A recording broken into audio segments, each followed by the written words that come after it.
ховдод анх дижитэй баар нэчсэн байхгүй юу? Хэдэн хонд вэ? Тэр үедээ л айгу содон байгаа байхгүй юу? Содон тий. Тэг хэдэн авах вэ?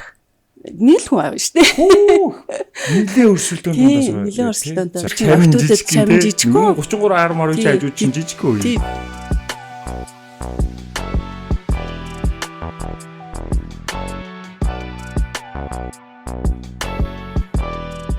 За бүх үзэгчдийн сайхан өдөр өглөө орой мэндийг та бүхэнд төвшүүлж байна. Яагаад гэвэл подкастыг маань ямар ч цаг үе та бүхэн маань зав чөлөөтэй цагаар бас сонсож байгаа гэдэгт бол итгэлтэй байна. Тэгээ ер нь бид ингээд нийгмийн сүлжээгээр ингээд явж байгаа их олон хүмүүсийн ярианаас өөрсдөө амьдралын туршлагаас нь бид сонсож аваад өөрөөсөө амьдралд өөрөөсөө хэрэгтэй зүйлүүдээс ингээд шингээж авах тохиолдол ер нь маш өндөр байдаг шүү дээ. Тийм учраас бидний бас өнөөдрийн онцолж байгаа зочноос та бүхэн маань өөрийнх нь тэр ажил карьерийн туршлагаас нь олон зүйлүүдийг авна гэдэгт бол итгэлтэй байна. Тэгээ манай байнгын подкастын маань ээлж дугаар ийм хүү гэхэд бэлэн боллоо үзэгчтэй. Бид Mobicom-ийн 30 жилийн анх хүрээнд ийм хүү цуглаар та бүхэндээ зочдынхаа ярилцлагуудыг хүргэж байгаа. Тэгээ өнөөдрийн зочин маань Mobicom ховд салбарын захирал Отгон Жим гэлсэн байна. Сайн байна уу? За сайхан амарлаа өглөөний мэнд. Таны хувьд Mobicom-тэй хэрхэн яаж холбогдов?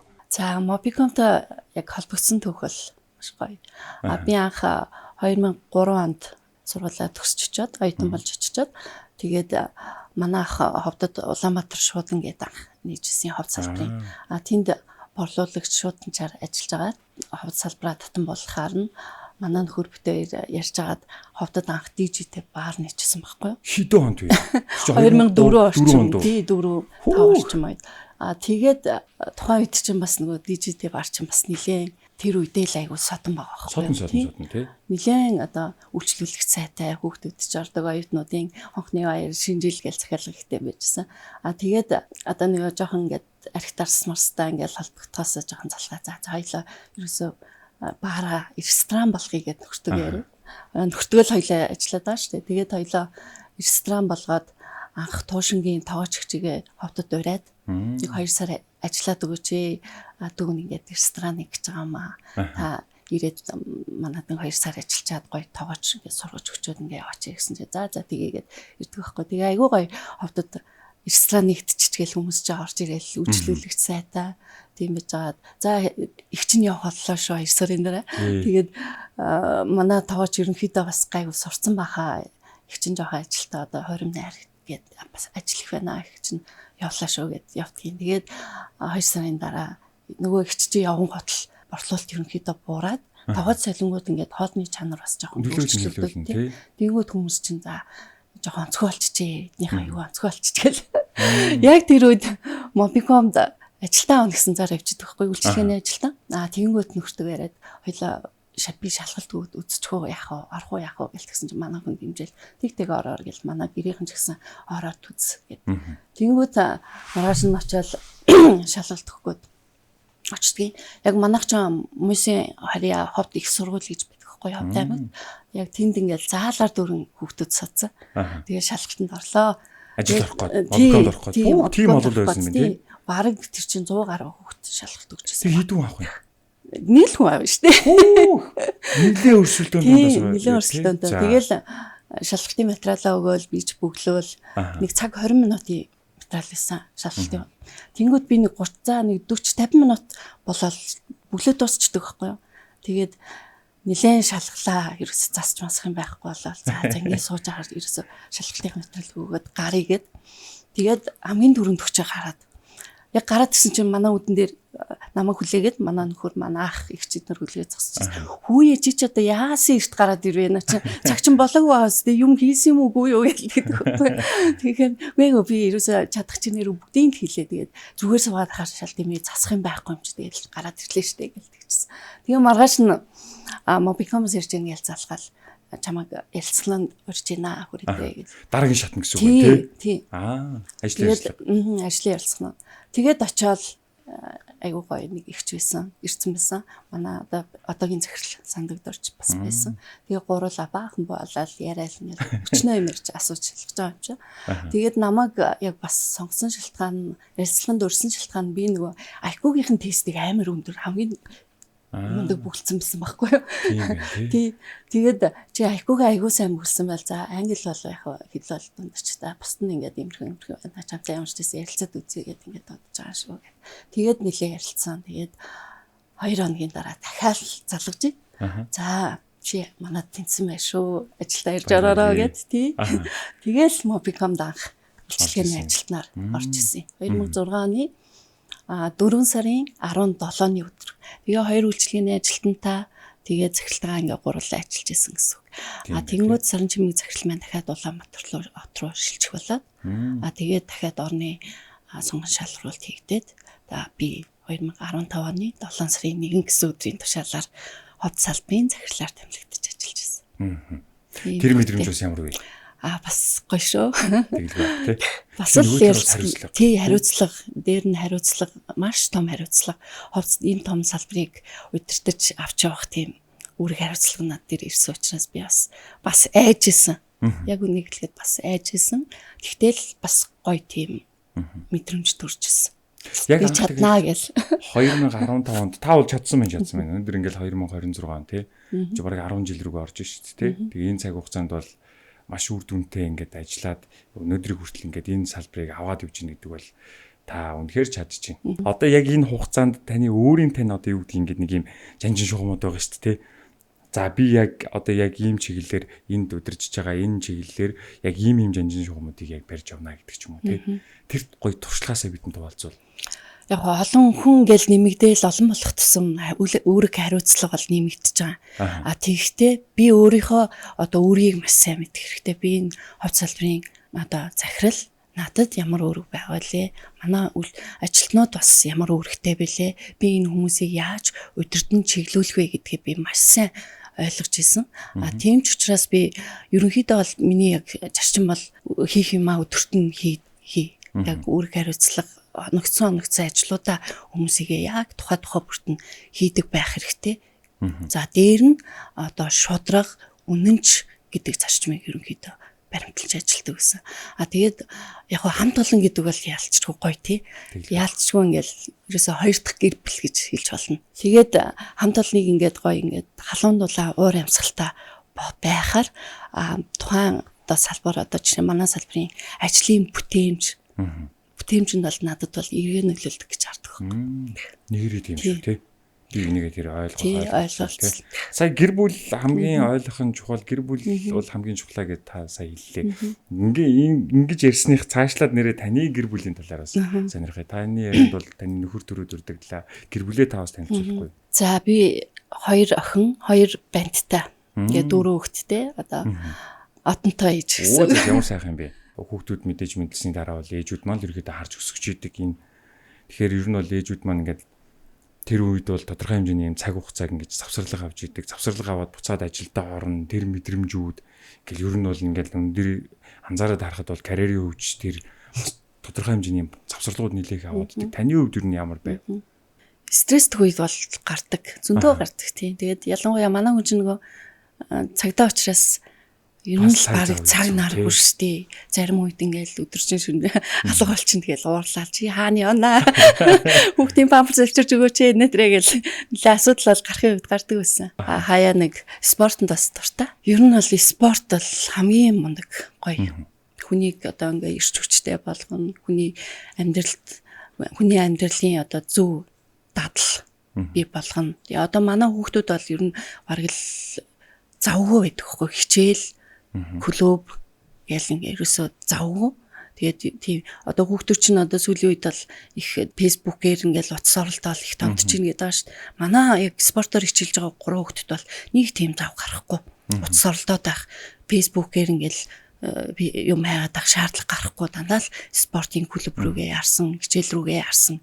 Тэгээд тийм байдаг байхгүй юу? Гэхдээ энэ нөгөө зөв хэрэглээ тал руугаа орчиж байна л да тий. Утасны мэдээж одоо яг орчин үеийн хүмүүс бол утас бүр хэрэглэхгүй байх гэж уусаа байхгүй тий. Чи ирээдүйн салшгүй амьдралын нэг хэсэг болсон юм чинь. Хамгийн гол нь зөв зохистой хэрэглээ гэдэг. Тий яг үнэн зөв зохистой хэрэглэнэ. Хамгийн гол нь цаг заваа бас зөв зохицуулж сурна гэсэн үг. За хоёулаа эргээ таны ажил руу оръё. Энэ чинь 20 гаруй жилийн хугацаанд тий Mobicom корпорацтай тэр дундаа ховдынхаа салбарт бол ажиллаж хөдөлмөрлөж байгаа хүний хувьд бол ёстой энэ 20 жилийн түүхийг бол та бидэнд өнгөтөр ярьж өгөх баг. Ялангуяа таныг анх ингээ 20 жилийн өмнө орж явах үеийн цаг үеийн тэр үеийн техник технологи одоо ингээ 20 жилийн дараатай харьцуулбал энэ бол ёстой тэнгэр газар шиг ялгаа байгаа баг. Гэхдээ та өөрийнхаараа бидэнд хэлэхгүй юу? Ялгаатай байлгүй яах вэ? 20 жилийн өмнө гэхэд би өөрөө манайх ч нөгөө техникийн ажилтан гэж байдаггүйсэн. Бид нэр яг өөрсдөө ингээ техникийг хариуцдаг. Тэнгүүд манай Ховд аймагч чинь нэлийн тог тасардаг байсан юм. Тог их тасран тэгээд захирал ингээд ээлжлээд мотороо хасаа шүү. Мотор нэг тог тасрахаар манай сүлжээ унчих гэдэг оноо 10-аас 15 минутын дотор очиж мотороо хасаах ёстой гэд. Ингээд 5 литрийн ингээд канистр бэлтцсэн. Бензин аваад очиад хасаадаг тийм байсан байхгүй. Тэгээд өөрсдөө инженер хийж. Тийм өөрсдөө бид нар чинь инженерээ хийдэг байхгүй. Тэгэнгүүт нэг удаа за хаста тог тасрал яана гэж бодож ирсэн чи яг бас миний ээлжин дээр тог тасарчдаг байхгүй.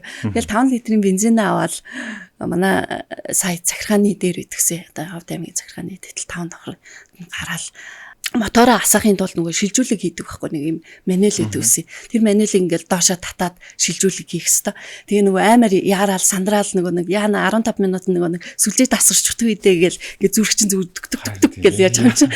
Газ гүйччихвэл нөгөө мануалаа ингээл доошоо татсан чинь хугарцсан. Тэгээд нөгөө уцаар бас нөгөө техникээс надад юу өгдөг байхгүй юу? Зөвлөгөө өгөөд ингээд шууд холбогдож байгаа байхгүй юу? Яна би ингээд яачлаа. Хуглаа ичлаа гээл тэгсэн. За зүгээр тайван бай. За хоёлаа ямар ч гэсэн аргалаа асаана гэдэг. Тэгээд ямар ч гэсэн аргалаад асаагаад тий сүлжээг ямар ч гэсэн унгаагаагүй. Тиймэрхүү асуудал бол бас нэрсэг гардаг байсан. Бид нар чинь ингээл байнгын сайхан сүлжээтэй ингээд сууцгаагаад дэгсэн чинь сүлжээний цаанаас тог тасардаг үед бол нилээн болдог юм шүү дээ. Одоо бол гоё болсон байна л да. Автомат шууд шилждэг. Горимтэй. Техникийн ажилтнтай болсон. Манай ашигт үйлчлэгийг бас мэдээлэл холбоо сүлжээ компани хариуцдаг болсон. Одоо бол ямар нэгэн асуудал байхгүй. Таны хувьд ер нь гар утастай ер нь хизээ ирэх яаж танилцж ирсэн бэ? Намайг ч оюутан байхад нөгөө Siemens Motorola гэдэг ингээд октод айгуу Siemens их барьдаг гэсэн. Тэрийг их барьдаг гэсэн айгуугаа тий. Тэр айгуу хөөхөн. Тэгээ октод айгуу барьдаг. Тийм уцтай балчхамсаа ингээд ахны уц ирдэг байсан юм уу? Айгуу гоё штэ. Тэр чи айгуу гоё хөөхөн харагддаг. Цэвэрхэн октодод чамин жижигхэн 33 10 ч хажууд чинь жижигхэн үе. Тий жижигхэн штэ. Тэгээ октод айгуу их барьдаг. Тэгэл тийм уцтай балчхамсаа ингээд боддог гэсэн. Нэг юм явдлаа маань миний санджаагаар би ч ингээ оюутан байжсэн байхгүй юу. Тэгээд оюутан байхад чинь манай Ховд аймагт бол Mobicom-ын сүлжээ ороогүй байх үед шүү дээ. Тэгээд би гэр бүлтэйгээ гэрийнхэнтэйгээ яаж ярьдаг гэсэн бэ гэхээр одоо энэ цахилгаан холбоон дээр очиод таксмоноор ярьдаг. Тэр чинь нөгөө таксмон нэг карттай байдаг гэсэн шүү дээ.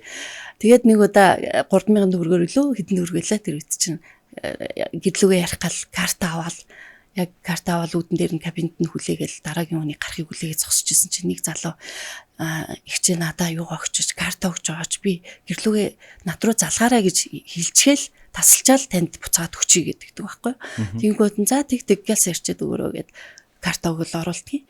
Тэгээд нөгөө залуу чинь яриад гараал би таксваныхаа юу яагаад гэрлүүгээ залгасан чинь таны үлдэгдэлтийг дууссан. Тэгээд яг тэр мэдрэмж айгүй муухай ингээд нөгөө гэрлүүгээ ярих гэжсэн хүн чинь ярьж чадахгүй болсон ингээд зүрхэн бүр ингээд бүр ингээд зорж чичээд тэгээд тэр үед айгүй мөнгөчгүй байсан юм уу дахиад карт худалдаж аваагүй. Тэгээд нэг тийм муухай мэдрэмж надад төрчихсэн байхгүй.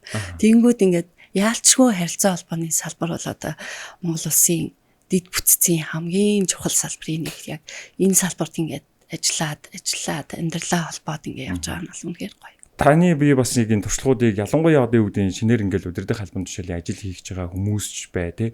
Ер нь ажлын байран дээр гарч байгаа хүмүүс ч бай. Ер нь их олон хүмүүст бас тань зөвлөгөө болоосоо гэж хүсэж байна. Тэр дундаа нөгөө нэг хүн ажил хөдөлмөр хийж яхад ололт амжилтууд нь ч байна.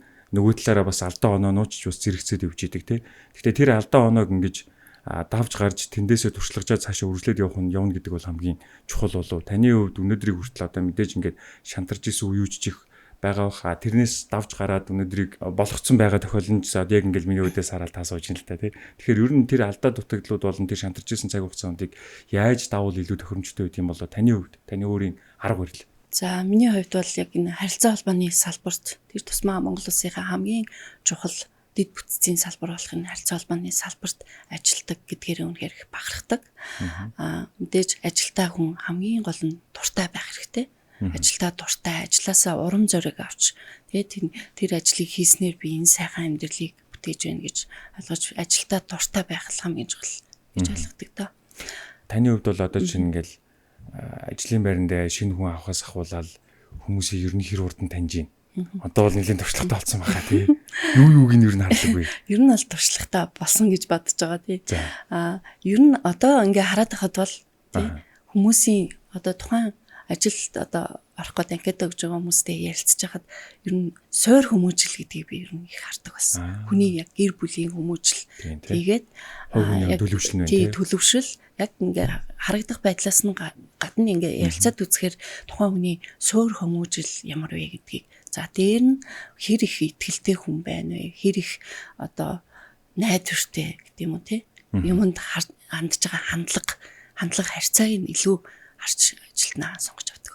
Та хэдийн ер нь бол ажлын онцлогоос шалтгаалаад ер нь хүн таних чадвар бол нэлээд тийм өндөр түвшинд очсон байдаг болов уу гэж би зөв ер нь төсөөлөд байгаа. Тэгэхээр сая бас хоёулын ярилцлагын өмнө хэсэгчсэн та хэлжсэн. Одоо манай ер нь бол ажилчид маань нэлээд залуутсан гэд тэ. Залуучуудтай ер нь ажиллахад ер нь хэрэг байх шүү гин. Ер нь гоё штэ. За. Тэднээс ч урам зориг авна. Тэгэл тэднэртэй ер нь яг хөө би салбартаа хэдийгээр ахмад ч гэсэн одоо орж ирж байгаа залуучууд ер нь гоё залуучууд орж ирж байгаа манай залуучууд. Гэхдээ манай салбарын хувьд бол сүүлийн ер нь 5-6 жил бол ер нь доктортай ажиллаж байгаа манай залуучуудын хувьд бол тий. Тэгээд залуучуудтай ч гоё ярилцахад бол гоё. Тэг яг л тэднэр шиг ингээд залуулчдаг байхгүй. Тий.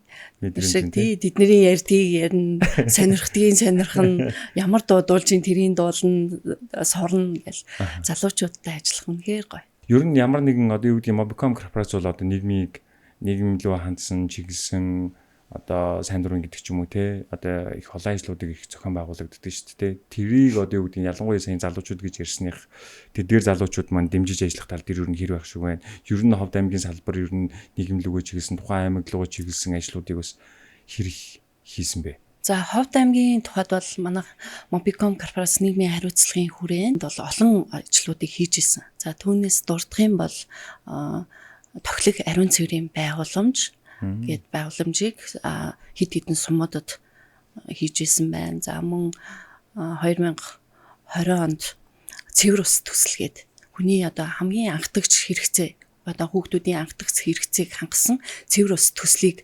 санаачлаад Ховд аймгийнхаа 6-аас 7 сургуульд 2-оос 3 ингээд фильтртэй нөгөө цэвэр ус одоо гаргадаг нөгөө төхөөрөмжүүдийг байршуулсан. Оо за.